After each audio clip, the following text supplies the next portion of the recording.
Welcome to the Quality CTE Program of Study Framework, number 12, Data and Program Improvement. This element addresses collection, reporting, and use of data for continuous evaluation and program improvement, as well as appropriate access to relevant data.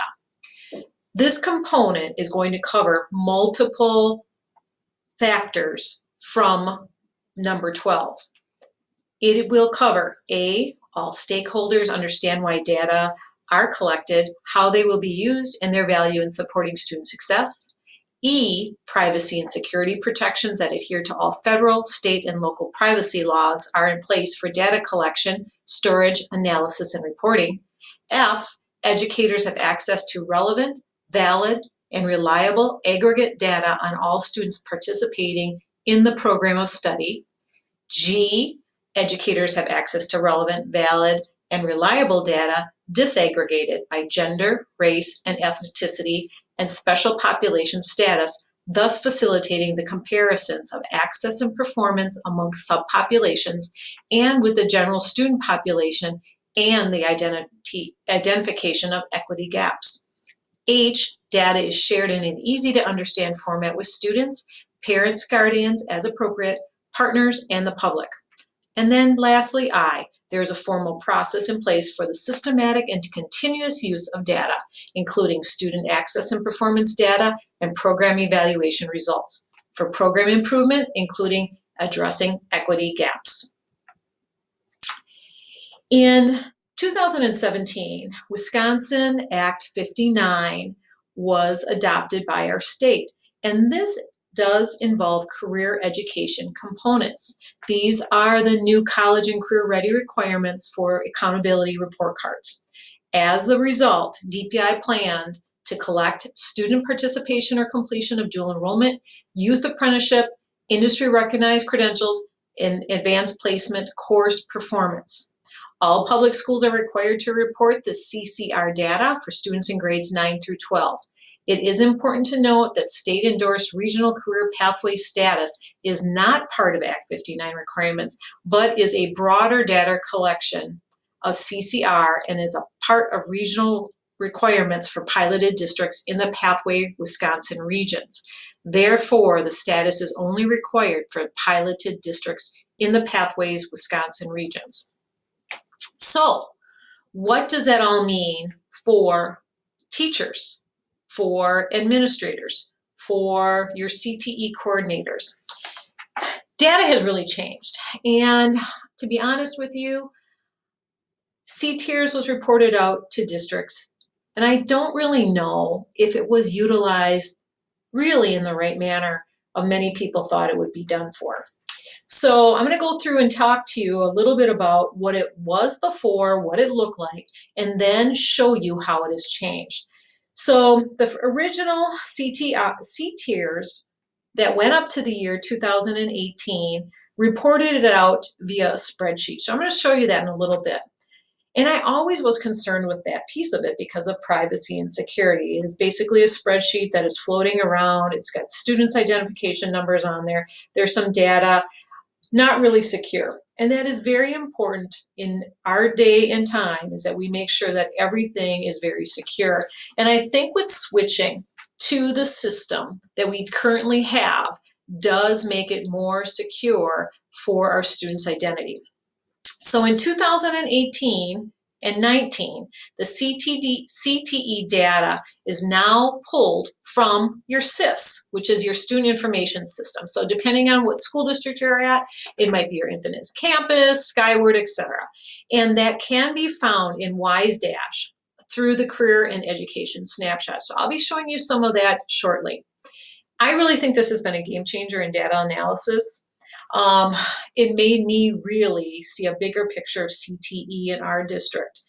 Also, I think the accuracy on the report is going to depend on how accurate that information was put in when the data was set up during the 17 through 19 school years, because it took a while to get this all taken care of. I know in our district, each course had to be reviewed. We had to create things to make sure that everything we wanted to showcase on our report was done accurately. It took a lot of time and a lot of effort. And when I talk to other schools and they say, oh no, it's just, our assistant for the principal does this data. Or, you know what, someone in our IS department. I'll be really honest, you need to be part of it to make sure that it is done correctly. Once it is complete, you have data at your fingertips that I think is just amazing that you can take a look at and share. So here's the former method. For privacy, I made sure that I took out our Kenosha Unified School District ID and our Wisconsin ID, person ID, and the first and last name, so you were not able to see that. But it was basically putting information into a spreadsheet, picking our concentrators out, and putting together the zip code.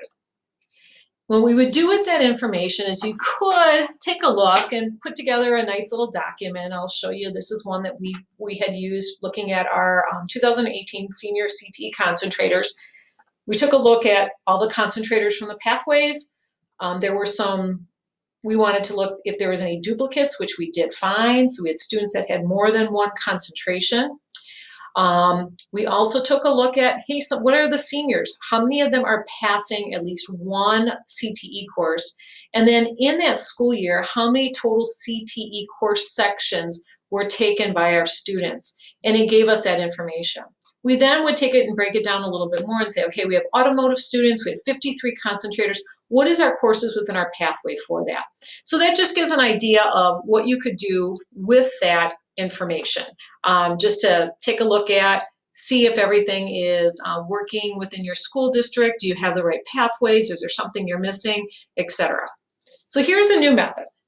And the first thing you have to make sure is, do you have access to this? And maybe your school district will give it to you, maybe it won't. Your CTE coordinator should have this access, as well as your principal. Depending, it might be a counselor that has this access. Find out who does. Once you get an account in WiseDash, what you're able to do is log in, and there is an area that's right up here. It's the waffle. You will pull down and you will get snapshots, all right? So that's the most important thing that you're gonna wanna make sure you do. Oh, and just as another reminder, make sure you're in the correct school year. I've been known to take a look at the wrong school year. All right, so what I did for safety and security for our school district is I'm not pulling the data or showing any students' names. I took a look at this current school year, which it is not complete as of now, but it can give you some sights on what happens. After you go to the waffle and you pull down that snapshot, you are going to then see a line of different types of data you can pull. What you're going to take a look at is the career education piece, and you can then select that. Under career education, you'll be able to look at a few different things. One of the things that's kind of a warning symbol is in this area. This would not be anything you would have to worry about unless you're the person who's putting in all this data, but usually it's your CTE coordinator that says, uh-oh, we saw some errors in here and you have to look further. That is something that they would do and then take a look at making those types of corrections. So the first thing I wanted to show you was technical skills attainment. How many of our students are going to get certifications? So what I decided to do on this showcase for you is to take a look at our special education students. This is a long column of different options of what you can look at. This is where your data is at your fingertips. So what I did is I had to pull, you manually pull it, and you place it up in this area. Then what I wanted to do is, after I saw our special education students, I wanted to look at a couple things: gender, race, and homeless status. And what I was able to do then is get accurate information on how many of our students were earning any type of technical skills attainment.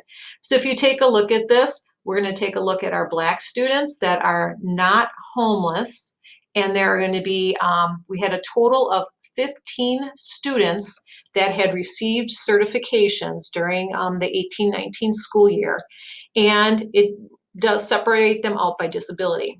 The greatest thing, what I really like and how it brings down more information, is you can click on these different options and it can list the students and you can download it.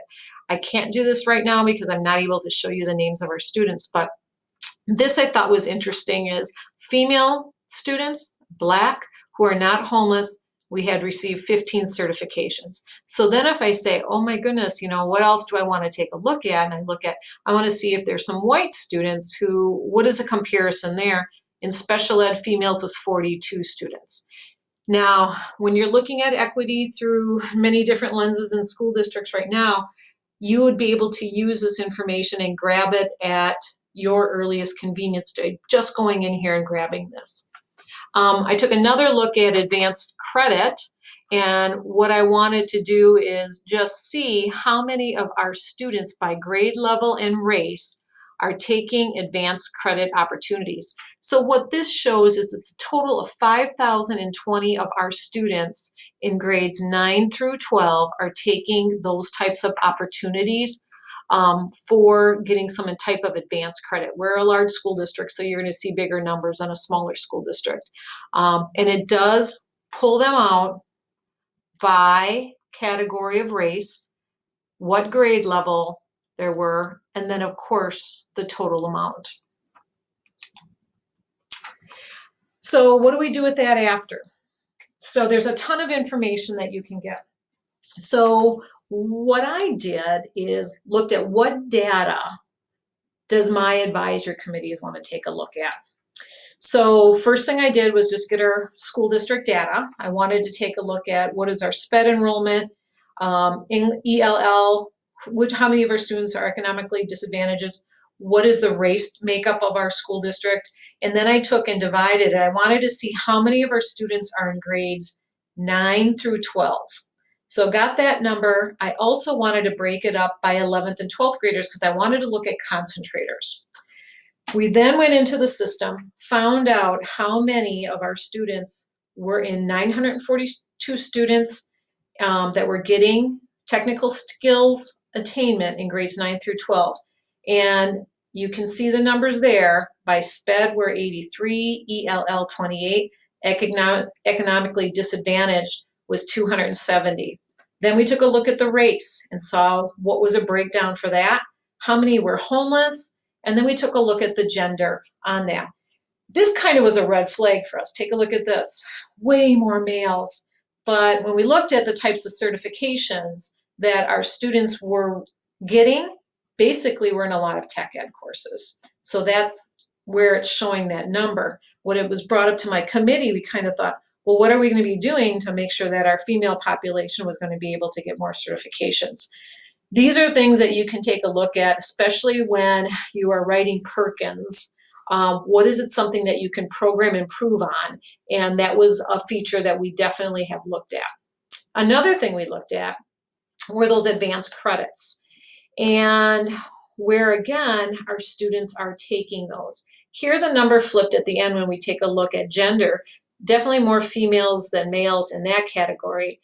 But what we found was maybe a little alarming.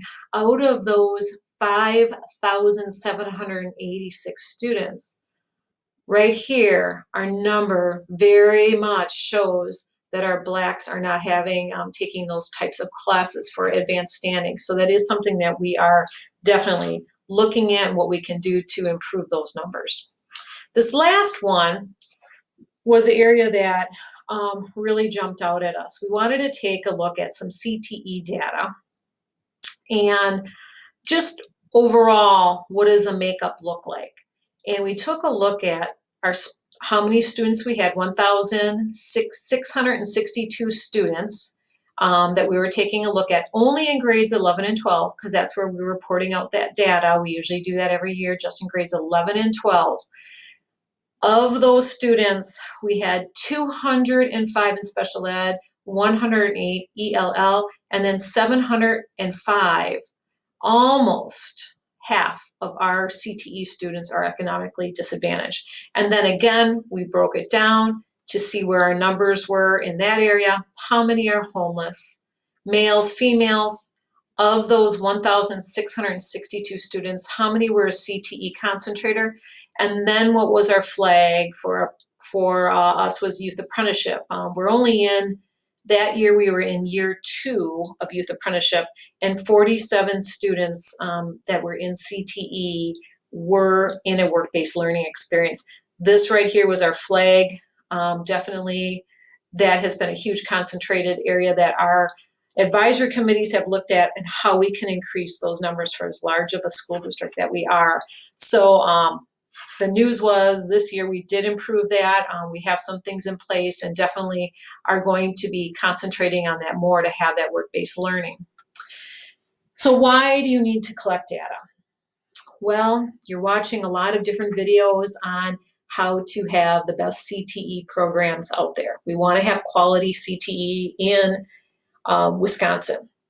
And how we're going to do that is taking a look at data. And I know all of you are used to hearing that from your administrators, from your CTE coordinators, and the list goes on. We need to prove ourselves in what we do. It has always been good practice to review the state of your CTE programs in your district, and that data should help drive those CTE decisions. Perkins definitely has a requirement for data and to make sure that you are making those program improvements, especially with the reauthorization of Perkins 5. It is going to be more and more important that you are looking at your data. Every once in a while, we have community members asking us questions about certain things. Finding out those answers as quick as, going into your SIS system and picking it up, now you'll be able to get that information. It also, you need to drive those data decisions to create career pathways.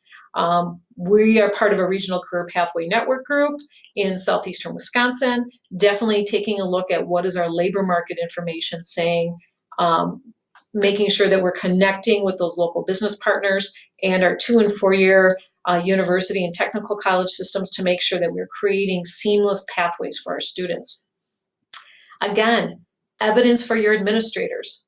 When they say, you know what, maybe we're not going to offer this section this year, you'll be able to pull some data for them and say, this is how many students XYZ we have in here. This is the reason for that we need to make sure that we're creating a pathway, a course, whatever it may be for that based on those numbers. Again, your Perkins CLNA process, definitely needed data as your CTE coordinators were working on it, and the list goes on.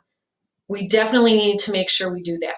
Once we get the data, who are we going to share it with?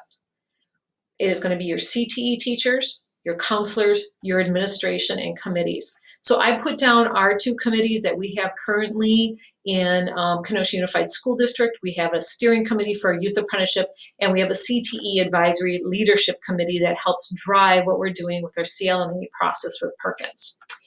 So here are our committee members outside of our school staff. We have business professionals from a wide variety of businesses. We have alumni, parents, technical college system, union, special education representatives, DVR, the Southeastern Wisconsin Department of Workforce Development, the Kenosha County Job Center, Kenosha Area Business Alliance, Kenosha Chamber of Commerce, and a homeless liaison. They are all part of how we make decisions within career and tech ed.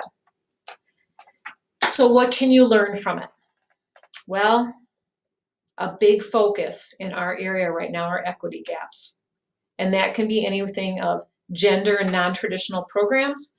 I talked about, the difference of our certifications. Definitely we have more males because that's the area that we're offering more of those types of certifications. We need to make some changes. Race and ethnicity are also important for us to take a look at in special populations.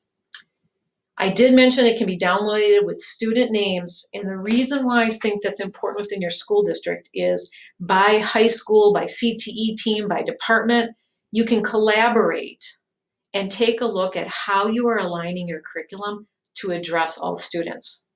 It also may help you what is not happening in certain areas. Why is there only one transcripted course in a certain department and other departments have a ton more? Where are those certifications? Why are you attracting certain genders? This is what's going to help make CTE better and more of a quality program.